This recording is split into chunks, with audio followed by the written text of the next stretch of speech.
Hi, it's Jeff at Slavens Racing. This video is about how to install one of our new S3 high compression insert heads.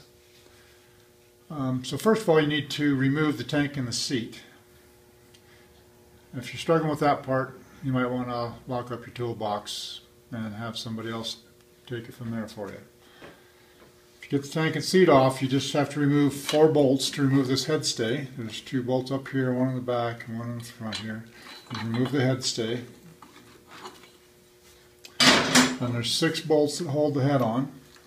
I've already taken all of them out except for these. So just 6 bolts. They've got copper washers on them. You can replace these copper washers if you want to. We have these in stock. If it's an older engine, you probably should. If it's a new engine, probably not necessary. And then from here, the heads can be kind of stuck. Now this one feels like it's going to come right off. Sometimes I take the end of a pry bar, stick it in here, and then just pry them loose. This is a brand new engine. It's not been operated, so the head's not stuck on there. Quite often they're pretty stuck on there. You should also remove the spark plug before you unbolt the head. It's much easier to remove it while it's attached to the engine than it is after you take it off. If you take it off, if you forgot to do that and you take it off, then you need to bolt this part into the vise and then unscrew the spark plug. Obviously, I missed a step here, and that is that you have to remove the coolant. So on the right side of the motor, on the water pump, which is down over here, there's a bolt that has a 10mm head, and you have to remove that to drain the coolant. Now I've got the hoses off of this just because I'm going to change hoses. I'm going to upgrade them to some Samco hoses, some silicone hoses, but that's not necessary to change the head. Only hose you have to remove to change the head is this one. You can leave the top part attached and just pull the bottom part off and then push it over to the side. So after you get that off of there, there's pins in this head, and you just grab them. Guys call me up and say, I can't get the pin out. Well, I don't know what they're doing, but grab them with a pair of pliers and they pull right out. So there's 2 of them. There's one over there and one here. Make sure that you have those in there. Clean the surface off up here. Like I said, this engine is new. This is a brand new 2015, and so the O-rings are fine on it. But if the bike has been ridden at all, I mean more than a couple hours, I would change these O-rings because they will get flat, and especially if the bike has been overheated, they'll get really flat. So change the O-rings. One little trick to changing the O-rings. And sometimes when you go to put a new O-ring in, it doesn't want to just fit right in there. Let's see if I can get this one out. Yeah. So if it doesn't just drop right in and stay seated in the groove, well then put a little grease in the groove. But before you do that, make sure that the O-ring fits to where it's just going to drop in. And sometimes you have to stretch them a little. So stretch them a little, then put some grease in the groove. Doesn't matter what grease, just some type of light grease, lithium, whatever, doesn't matter. Wheel grease, I don't care.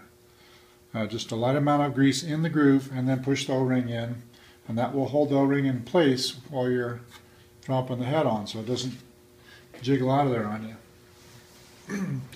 Sometimes, if you don't do that, the O-ring will shift just a little bit, and then you'll have a leak. Then you'll have to take it back apart and replace the O-ring again.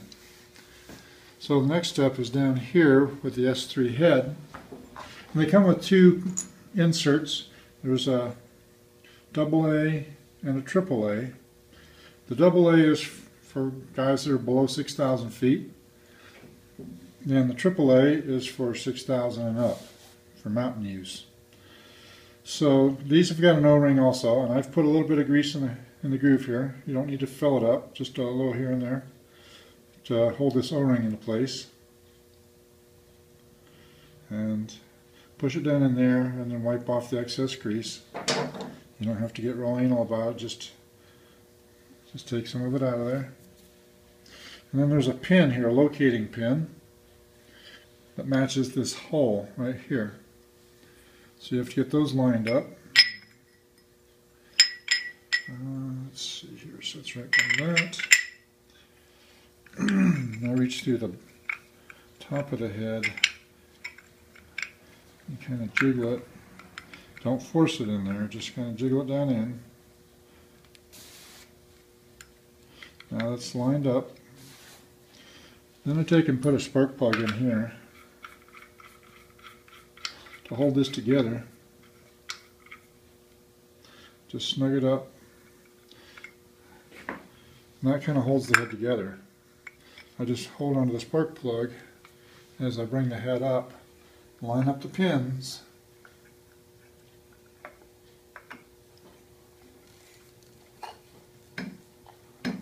Make sure if the pins are lined up, it should just set right down and it shouldn't twist. Then put the head bolts back in.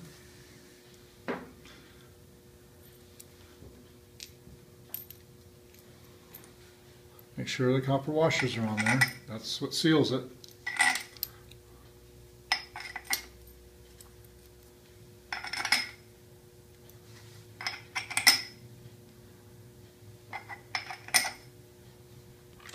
Then you should just snug these down. So you can just snug them all the way down, just with finger tight. Then take a ratchet or a box-in wrench and snug them down a little bit more, just a little. Don't get carried away. Then get out your torque wrench, and these should be torqued at 18 foot-pounds. And you should torque them in an X pattern. So that means you don't go around like this. You go from here over to here, and here to here, and here to here. So you just go diagonally across the head. And I don't like to torque them all the way down at once, so I might torque them down to say 12 foot-pounds and then change the setting to 18 and torque it down the rest of the way. From there you just reverse what you did before, put the head stay back on, spark plug cap back on, your coolant hose here, and fill it with coolant. And I believe that's all there is to it. Should be ready to go. If you have any questions, give me a call. That's all for now.